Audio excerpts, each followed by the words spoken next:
शुक्रिया अब्दुल नबी हसन। बहुत बहुत शुक्रिया। दिल्ली स्टूडियो से आपने अब्दुल नबी हसन को सुना। श्रीनगर के स्टूडियो से मैं सनम एजाज। हालात वाक़ात पर हमारी पहली नज़र जेके लाइव में, जेके स्पेशल में। और जेके स्पेशल में सबसे पहले शुरुआत जम्मू कश्मीर पुलिस की, और जम्मू कश्मीर पुलिस के हवाले से आज पासिंग आउट परेड उधमपुर में हो रही थी। और आज की पासिंग आउट परेड पर जम्मू कश्मीर के लेफ्टिनेंट गवर्नर मनोज सिन्हा मेहमान खसूसी के बतौर मौजूद रहे। और आज सलामी परेड पर मनोज सिन्हा को यहाँ गार्ड ऑफ ऑनर भी पेश किया गया और उसके साथ साथ सलामी भी दी गई। जम्मू कश्मीर पुलिस के जवानों का राया जत्था, सब इंस्पेक्टर से लेके पुलिस कांस्टेबल और दूसरे सही मामलात पर खुद लेफ्टिनेंट गवर्नर मनोज सिन्हा की नज़र। और मनोज सिन्हा ने इन आज मुकम्मल ट्रेनिंग मुकम्मल किए नौजवानों को उम्मीद का इजहार करते हुए इनसे भी उम्मीद का इजहार किया और ये भी बताया कि ये नौजवान जो हैं मुल्क कौम की तरक्की के लिए आगे आगे रहेंगे। और जम्मू कश्मीर पुलिस ने हमेशा से अपनी जानों का नजराना भी मुल्क कौम की तरक्की के लिए दिया है। मनोज सिन्हा क्या बता रहे थे आज की पासिंग आउट परेड पर, उसका वो हम आपको दिखाते। हिंदुस्तान का हर एक नागरिक, जम्मू कश्मीर का प्रत्येक व्यक्ति शांति और भाईचारे की जिंदगी गुजारना चाहता है। यह बात मैं जोर देकर के कहना चाहूंगा कि राष्ट्र विरोधी तत्वों को किसी सूरत में बख्शा नहीं जाएगा और उनके साथ कोई मुरव्वत नहीं की जाएगी। आतंकवाद का मुकाबला करने के लिए हमारे जम्मू कश्मीर पुलिस के जवानों ने, हमारे बाकी फोर्सेस के जवानों ने अपने जीवन का बलिदान किया, अपनी कुर्बानी दी। घर परिवार के लोगों ने अपने प्यारे बच्चों को खोया। मानव जीवन और मानवाधिकारों के खिलाफ इससे बड़ा कोई दूसरा अपराध नहीं है। और मैं बड़ी जिम्मेदारी से बात कहना चाहता हूं कि पूरी ताकत से, विश्वास और संकल्प से हम सब मिलकर के इसका मुकाबला करेंगे और जो भी इसे बढ़ावा देने में संलिप्त है उनके खिलाफ कठोरतम कार्रवाई की जाएगी और आगे भी यह सिलसिला चलता रहेगा। आतंकवाद का खात्मा करने के साथ साथ जम्मू कश्मीर पुलिस की बहुत बड़ी जिम्मेदारी, जम्मू कश्मीर पुलिस की बहुत बड़ी जिम्मेदारी है। हालात के साथ साथ जम्मू कश्मीर की पुलिस को एक CSR यानी सोशल रिस्पॉन्सिबिलिटी भी है। ये जम्मू कश्मीर के लेफ्टिनेंट गवर्नर मनोज सिन्हा आज पासिंग आउट परेड पर बता रहे थे। लेकिन नाज़रीन, अब पासिंग आउट परेड से हट के एक मामला जिसे हम VDC कहते हैं, VDC 990 के अशरे में वजूद में आया। तब कश्मीर में इख्वान वजूद में आया था, जम्मू में VDC के मेम्बरान का मामला सामने आया था। और इसी मामले को लेकर आज एक होप, एक उम्मीद की किरण BJP के सीनियर लीडर सुनील शर्मा ने दी है। आज ठाठरी में बीजेपी की एक तकरीब के दौरान जहां रविंदर रैना जो बीजेपी के सदर मौजूद थे, वहीं सुनील शर्मा से लेकर रविंदर रैना ने मीडिया से बात करते हुए VDC मेम्बरान की तनख्वाहों का मामला उठाते हुए बताया कि उन्हें तनख्वाहें बहुत जल्द दी जाएंगी। सुनील शर्मा ने क्या बताया हम आपको दिखाते। मेरे कहने का यह तात्पर्य है कि VDC बिल्कुल डिफॉल्ट हो चुकी थी। भारतीय जनता पार्टी की तरफ से पूरे स्टेट में हमारा एक एक्सक्लूसिव सेल इस VDC की समस्याओं को देखता है और अभी हमें खुशी हो रही है कि केंद्र ने लगभग इसका नोट दे दिया है कि हर VDC में कोई SPO अलग नहीं रहेगा, मेंबर अलग नहीं रहेगा। 8 के 8 लोग इक्वल रहेंगे, चाहे उन्हें SPO मानो या सदस्य मानो, और किन्हीं 3 के नाम पे कोई सैलरी नहीं आएगी। 8 के 8 के नाम पे ही डायरेक्ट ट्रांसफर अकाउंट में उनकी सैलरी आएगी, जो एक बहुत बड़ी सफलता है। और आगे मुझे लगता है कि जनरेशन टू जनरेशन इन VDC वालों की समस्या खत्म हो जाएगी। इनको किसी के मोहताज नहीं रहना पड़ेगा, डायरेक्ट इनके अकाउंट में सैलरी आएगी। दूसरा मेरे ये वादा, ये उम्मीद सुनील शर्मा दे रहे थे। सुनील शर्मा बीजेपी के उन लीडरान में शुमार होते हैं जो बेपरखी नहीं उड़ाते हैं, जो पते की बात बताते हैं। और सुनील शर्मा का आज का बयान सीरियसली लेना होगा उन लोगों को, क्योंकि अब तक कई बार वादे किए गए, बताया गया, लेकिन हुआ नहीं। लेकिन आज बात सुनील शर्मा ने बताई है और हमने आपको सुनील शर्मा की साउंड बाइट बताई, क्योंकि सुनील शर्मा इधर उधर की कभी उड़ाते नहीं हैं, पते की बात बताते। और आपने सुना, सुनील शर्मा ने बताया कि मर्कज सरकार ने नोट दे दिया है, तनख्वाह मिलेगी, सभी को मिलेगी। अब तक VDC को तनख्वाह के मामले से कई बार 2-4 परेशान भी होना पड़ता था। और ये एक पहलू, लेकिन हम दूसरे पहलू पर चलते हैं और ये जम्मू का पहलू है। जम्मू में आज ट्रेडर्स ने एक प्रेस कॉन्फ्रेंस दी, खचाखच बड़ी। इस प्रेस कॉन्फ्रेंस में सवालात बहुत थे, 370 पर भी बात हुई, 35A का भी यहाँ को खंगाला गया और उसके साथ साथ बिजनेस कम्युनिटी बिजनेस जो है उसके हवाले से भी यहाँ पे ट्रेडर्स ने जम्मू में आज बताया। लेकिन सबसे इंपॉर्टेंट मुद्दा यही था कि 100 के करीब जम्मू में जियो के नए सेंटर्स, ये चिप सेंटर्स या सिम सेंटर्स नहीं है, बल्कि ये ट्रेड सेंटर्स 100 के करीब जम्मू में खोले जा रहे हैं और इस पर जम्मू का ट्रेडर नालान है। क्यों है नालान, जरा जम्मू के ट्रेडर की बात सुनते हैं जिन्होंने आज प्रेस कॉन्फ्रेंस में बताया। आप सब जानते हैं, जब जम्मू कश्मीर में मोदी सरकार ने 370 हटाया था, हमारे जम्मू के लोगों ने और जम्मू के व्यापारियों ने इसका शानदार स्वागत किया था और जम्मू की वजह से ही, जम्मू के लोगों की वजह से ही 370 हटा गया था। और हमने 5 अगस्त 2019 के बाद 2 साल पूरे होने के बाद हमने ये देखा कि छोटे छोटे व्यापारी जो है वो खत्म हो रहे हैं। जिस तरह से पहले हमारे वाइन ट्रेडर्स और अब बार वाले जो हमारे ईंट भट्ठे के कारोबार करते हैं, उनका क्या हाल हुआ। मैं समझता हूं हमने सरकार को बार बार गुहार लगाई है कि छोटे दुकानदारों के लिए एक ट्रेड पॉलिसी बननी चाहिए, लेकिन इसका हमें कोई भी असर देखने को नहीं मिला। और हमारा जम्मू, खासकर जम्मू प्रोविंस के छोटे, चलिए, जम्मू के ट्रेडर्स की प्रेस कॉन्फ्रेंस। साफ जाहिर है किसानों के बाद जम्मू का ट्रेडर भी अब सरकार के खिलाफ खड़ा हुआ है, क्योंकि जिस तरह से जियो स्मार्ट जो सेंटर्स बन रहे जा रहे हैं जम्मू में, उस पे जम्मू के ट्रेडर का अंदेशा है कि उसका बिजनेस खत्म हो जाएगा, सब कुछ बड़े लोगों के हाथों में आ जाएगा। आशा सरमाल मेरी साथी इस वक्त जम्मू से मेरे साथ बराह रास्त नशरियात में। बहुत बहुत शुक्रिया आशा। इन ट्रेडर्स की आशा थी कि हालात बदलेंगे, 370 हटा तो हालात बदलेंगे, लेकिन आज इनका जो आरोप है, जिस तरह प्रेस कॉन्फ्रेंस में आपने भी सुना, ये बता रहे हैं कि अब उनकी उम्मीदों पर उनकी आशा निराश हो रही है। क्या वाकई में ऐसा हो रहा है? सनम, आज जिस तरह से ट्रेडर्स की तरफ से प्रेस कॉन्फ्रेंस की गई थी वो देखते ही बन रहा था, क्योंकि पूरी तरह से उन्होंने अपना दुख जाहिर कर दिया है। धारा 370 को लेकर भी बातचीत की गई, लेकिन जो रिलायंस जियो स्मार्ट सेंटर्स यहाँ पर खुले जा रहे हैं उसको लेकर कहीं ना कहीं रोष उनके अंदर देखा जा रहा था। उनका ये भी कहना था कि पहले ही छोटा व्यापारी जो है वो आहत हो चुका है, और अगर इस तरह से यहाँ पर ये स्मार्ट सेंटर्स खोले जाते हैं तो जाहिर तरीके से आम जनता इन्हीं की तरफ ज्यादा रुख करेगी और ट्रेडर्स को काफी परेशानियां हो सकती है। उनका ये भी कहना था कि 200 करोड़ रुपए की रिटर्न्स जो है वो भरी जाती है बड़े व्यापारियों की तरफ से, जो छोटे तबके के व्यापारी नहीं भर सकते, जिसका कहीं ना कहीं खामियाजा आने वाले समय में छोटे व्यापारी को भुगतना पड़ सकता है। कुछ दुकानें यहाँ पर रिलायंस जियो स्मार्ट खोलने के लिए दी जा रही थी, उन्होंने दुकानें देने के लिए भी मना कर दिया है कि अगर लोग इसमें अपना सहयोग करते हैं तो कहीं ना कहीं रोक लगाई जा सकती है, और अगर रोक लगती है तो आम जनता का भी भला होगा और छोटे कारोबारियों का भी। लेकिन अब देखना ये होगा सनम कि जिस तरह से पहले ही ट्रेडर्स आहत हो चुका है, छोटे व्यापारी को काफी तरीके से परेशानियां हुई है, लेकिन रिलायंस जियो जिसके अंदर फल, सब्जियां, मेडिकल की सारी फैसिलिटीज आपको दी जाएंगी, वाइन्स वहां पर मिलेंगी, बियर आप वहां पर खरीद सकते हैं, तो सारी तरीके से जितने भी व्यापारी तबके के लोग हैं उन्हें आने वाले समय में परेशानियां जरूर झेलनी पड़ सकती है। क्योंकि अगर आपको एक ही स्टोर के अंदर सारा सामान मिल रहा है तो अलग अलग दुकानों में घूमने की बजाय लोग वहां जाना पसंद करें। आशा, जो ट्रेडर्स की प्रेस कॉन्फ्रेंस जो मैंने सुनी, जो मैं समझा, इनका यही मानना है कि ये बड़े व्यापारी यहाँ पे आएंगे तो छोटा व्यापारी खत्म हो जाएगा।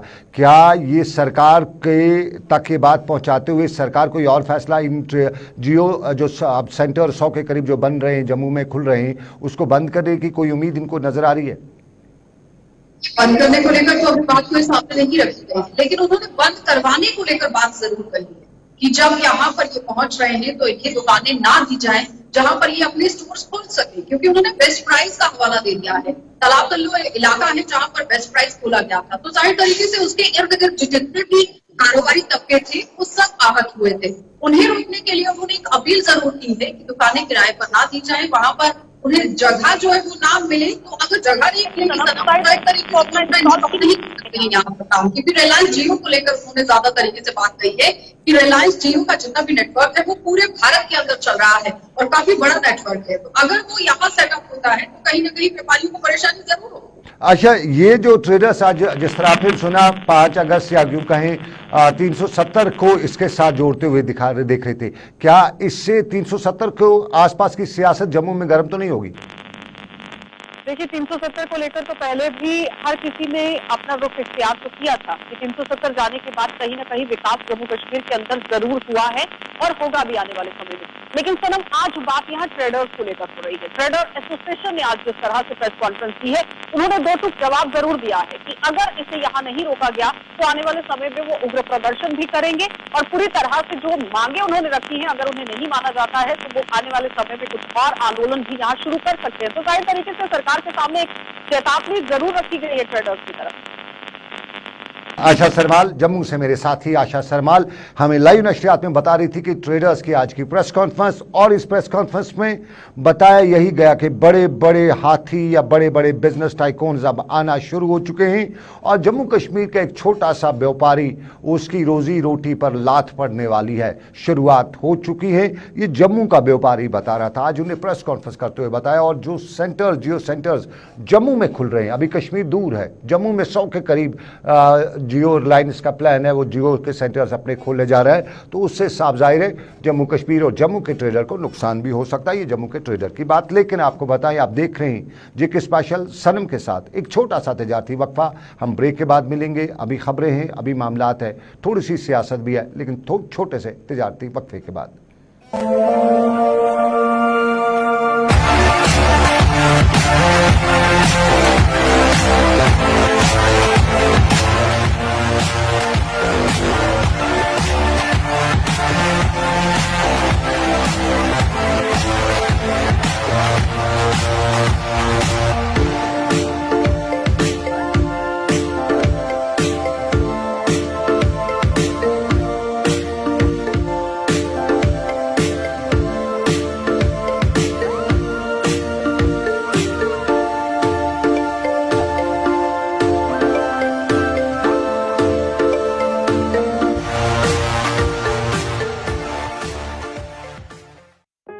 JNK board of technical education offer कर रहे हैं एडमिशन 3 साल डिप्लोमा इंजीनियरिंग और medical lab technology UT JNK and UT Ladakh के बेहतरीन गवर्नमेंट और प्राइवेट पॉलिटेक्निक कॉलेजेस में। कॉलेजेस जो हर तरह की जदीद सहूलियात से आरास्ता है, जहां आपको placement assistance, live internship projects, lush green campus और भी बहुत कुछ मैसर है। एलिजिबल स्टूडेंट्स बहुत सारी स्कॉलरशिप स्कीम्स जैसे प्रगति, सक्षम 50,000 रूपए तक, JK BOCW 30,000 रूपए तक, पोस्ट मैट्रिक स्कॉलरशिप 6,000 रूपए तक और भी कई सारी स्कॉलरशिप्स के लिए भी अप्लाई कर सकते हैं। देर न करें और आज ही राब्ता करें। For further details contact admission counsellor JK Boti on 9596550201 01942485697. You can also mail us at admission.jkboti@rediffmail.com.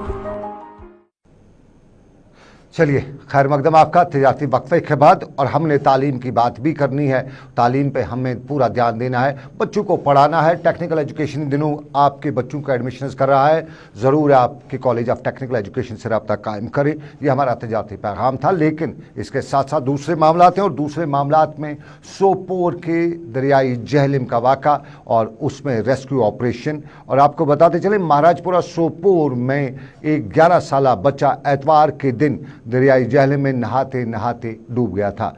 उसको निकाले जाने के लिए अभी तक ऑपरेशन जारी हैं, और इस रेस्क्यू ऑपरेशन के दौरान SDRF, पुलिस और फौज की खिदमात भी हासिल की गई हैं। लेकिन अभी तक बच्चे की जिंदा या मुर्दा कोई उसकी डेड बॉडी या जिंदा उसे बरामद नहीं किया जा चुका है। ये सोपोर में वाक़ा पेश आया है, और इस वाक़े के पे आज 4 दिन हो चुके हैं। इस वाक़े से सोपोर के आसपास के सभी इलाकों में कोहराम बरपा हुआ है, और ख़ास तौर पे 11 साला मासूम बच्चा समीर अहमद जो एतवार के दिन यहाँ दरियाई जहल में नहाते नहाते बह गया था। ये सोपोर का वाक़ा। लेकिन आपको कुलगाम के वाक़े पर भी लिए चलते हैं।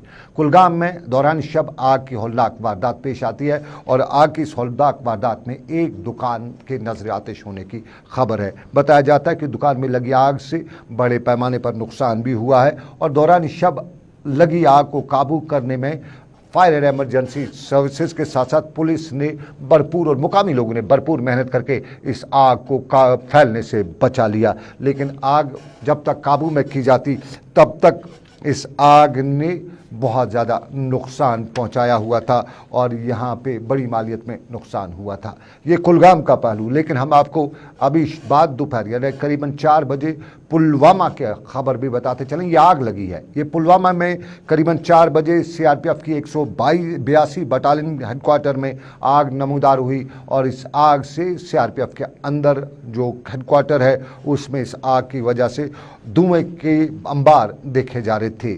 इस आग से क्या नुकसान हुआ इसकी पूरी तफसीलात अभी तक हमारे पास नहीं पहुंची हैं, लेकिन आग के शोले जो भड़कते शोले थे वो दूर से दिखाई दे रहे थे और धुआं ऊपर आसमान में खूब लपकता हुआ दिखाई दे रहा था।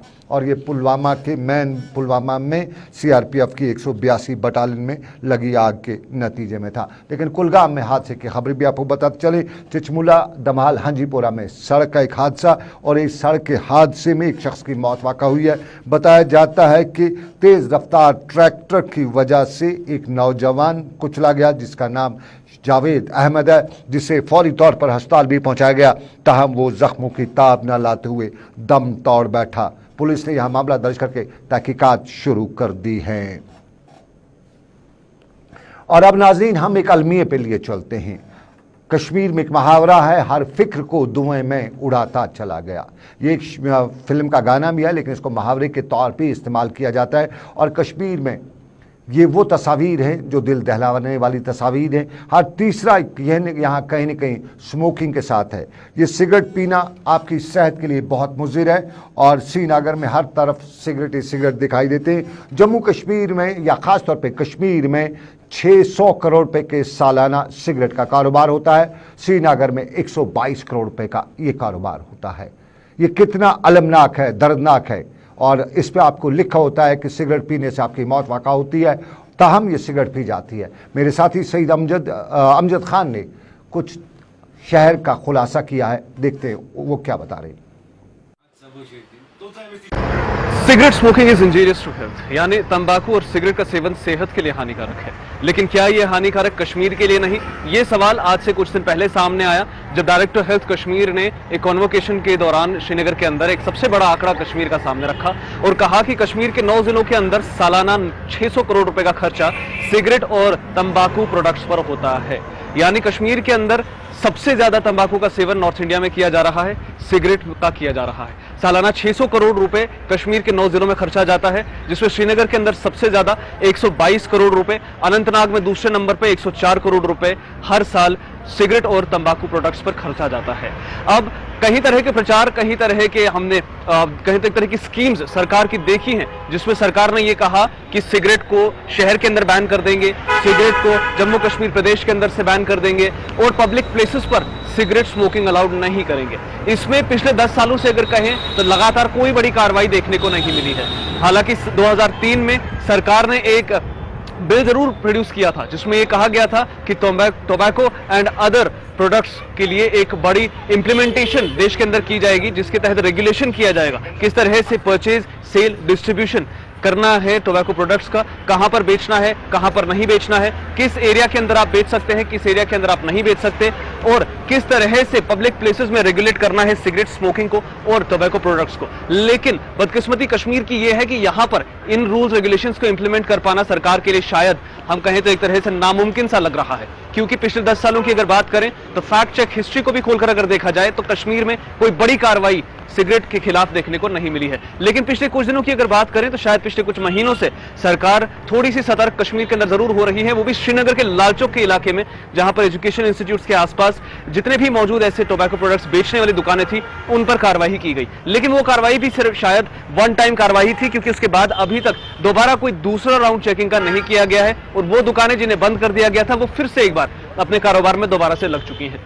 यानी कश्मीर के अंदर हर साल 600 करोड़ रुपए सिगरेट पर खर्चा जा रहा है, एक ऐसे जहर पर खर्चा जा रहा है जिससे बचने के लिए सरकार भी खूब प्रचार करती है। लेकिन चलिए, ये रिपोर्ट मेरे साथी अमजद खान की थी। अमजद खान ने बताया जिस तरह उसने खुलासा किया। नशा हमारी जड़ों को बहुत ही खा रहा है, उसके ख़िलाफ़ हम सबको मुत्तहिद होना है। और हम नशे की बात करें तो बडगाम इंतज़ामिया, बडगाम पुलिस और बडगाम की सिविल सोसाइटी भी इसी मामले को लेकर सर फरिश्ता आगे निकली हुई थी। और आज इसी मामले को लेकर बडगाम में एक बाइक रैली का इनेकाद भी किया गया ताकि मंशियात के इस्तेमाल और माशरे पर इसके बुरे असरात के बारे में लोगों को जानकारी दी जा सके। सुबह 11 बजे ज़िला तरक्याती कमिश्नर बडगाम के दफ्तर से ये बाइक रैली शुरू हुई और बडगाम के मुख्तलिफ इलाकों से गुजरते हुए लोगों से, वालिदैन से अपील की जा रही थी कि अपने बच्चों को मंशियात से दूर रखें। यहाँ ज़िला तरक्याती कमिश्नर बडगाम शहबाज मिर्ज़ा, SSP बडगाम ताहिर सलीम और बडगाम के दूसरे मुअज़्ज़ज़ शहरी और इंतज़ामिया के अफसरान मौजूद थे। और यहाँ इस बाइक रैली के दौरान ये पैगाम पहुँचाने की कोशिश की जा रही थी कि मंशियात के ख़िलाफ़ सबको मुत्तहिद होना है और मुत्तहिद होकर ही हम इसका मुकाबला कर सकते हैं। चलिए अब दूसरा पहलू ज़रा शोपिया का भी हम रुख करते हैं। सनमर्ग शोपिया का इलाका थोड़ा दूर दराज का इलाका और सनमर्ग के इलाके में ये नौजवान, ये लोग गुजर कबीले से ताल्लुक़ रखते हैं, पिछड़ी हुई ज़ात से और गरीब लोग, और इन लोगों का सरकार के ख़िलाफ़ गुस्सा कहीं न कहीं जायज़ भी दिखाई दे रहा था। इन लोगों की सड़कों की कहानी ये है, आपकी तस्वीर है, ये यहाँ के लोगों के घरों तक पहुँचने के रास्ते हैं। इन रास्तों से, कठिन रास्तों से ही गुजर के आगे बढ़ा जा सकता है। तो आज की सदी में जब दुनिया चांद पे पहुंच चुकी है, मरीख तक जाने की तैयारी कर रही है, शोपिया के सनमर्ग के इलाके में जाने के लिए पानी का पाइप भी देख सकते हैं, सड़क भी आप देख सकते हैं, और फिर ये बुनियादी सहूलियातें, बिजली का खंभा तो आपको कहीं नज़र नहीं आएगा, अगर तार कहीं गुजरती है तो पेड़ से लटक के वो तार गुजर रही है। तो फिर यहाँ के लोग सरकार के ख़िलाफ़ एहतजाज क्यों नहीं करें? यानी बुनियादी मसाइल में पानी, बिजली, सड़क और इन तीनों मामलात से वो कोसों दूर है। मेरा नाम आसिफ बशीर है, मैं सनीमर्ग से हूं। तो हमारा सनीमर्ग जो कि ब्लॉक केलर में आता है, डिस्ट्रिक्ट शोपियान में, हमारी मुश्किलात जो कि आपने खुद भी देखी, हमारी मुश्किलात यहाँ पे ये हैं, हमें ना ही रोड है, ना ही इलेक्ट्रिसिटी है और ना ही हमें यहाँ पे पानी है। तो जो कि हमारे IAY केस आए थे वो भी काट दिए गए हैं, उनमें उन लोगों को छोड़ा गया है जो इसके लायक नहीं थे, जो इसके लायक थे, जो डिजर्वर थे, उनको नहीं दिया गया है। हम चाहते हैं हमें इंसाफ मिले, हम हमारे लोगों के साथ।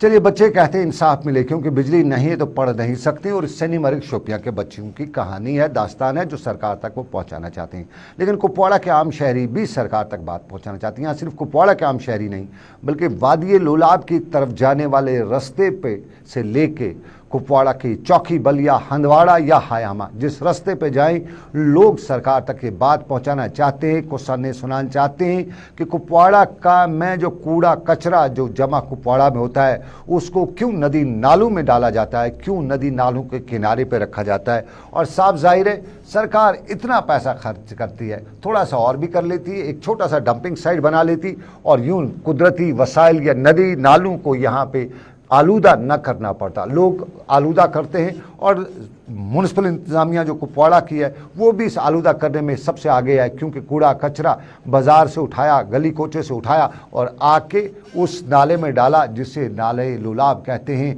और यहाँ से पानी भी चलता है, ये पानी आगे जाके खेतों को सैराब करता है। शायद कुछ लोग पीते भी होंगे, आगे ऐसा भी है, लेकिन वो पानी पीने के लायक कहाँ रहता होगा। ये कुपवाड़ा के वादी लोलाब से लेके कुपवाड़ा के दूसरे इलाकों की बस्ती के लोग कहते हैं कि कुपवाड़ा में डंपिंग साइट नहीं है, उसके लिए थोड़ा सा सरकार और खर्चा, जहाँ इतना कर दिया वहाँ थोड़ा सा और भी कर दे तो क्या होगा। लेकिन हम जिला तरक्याती कमिश्नर कुपवाड़ा का हाल अहवाल भी आपको बताते चले।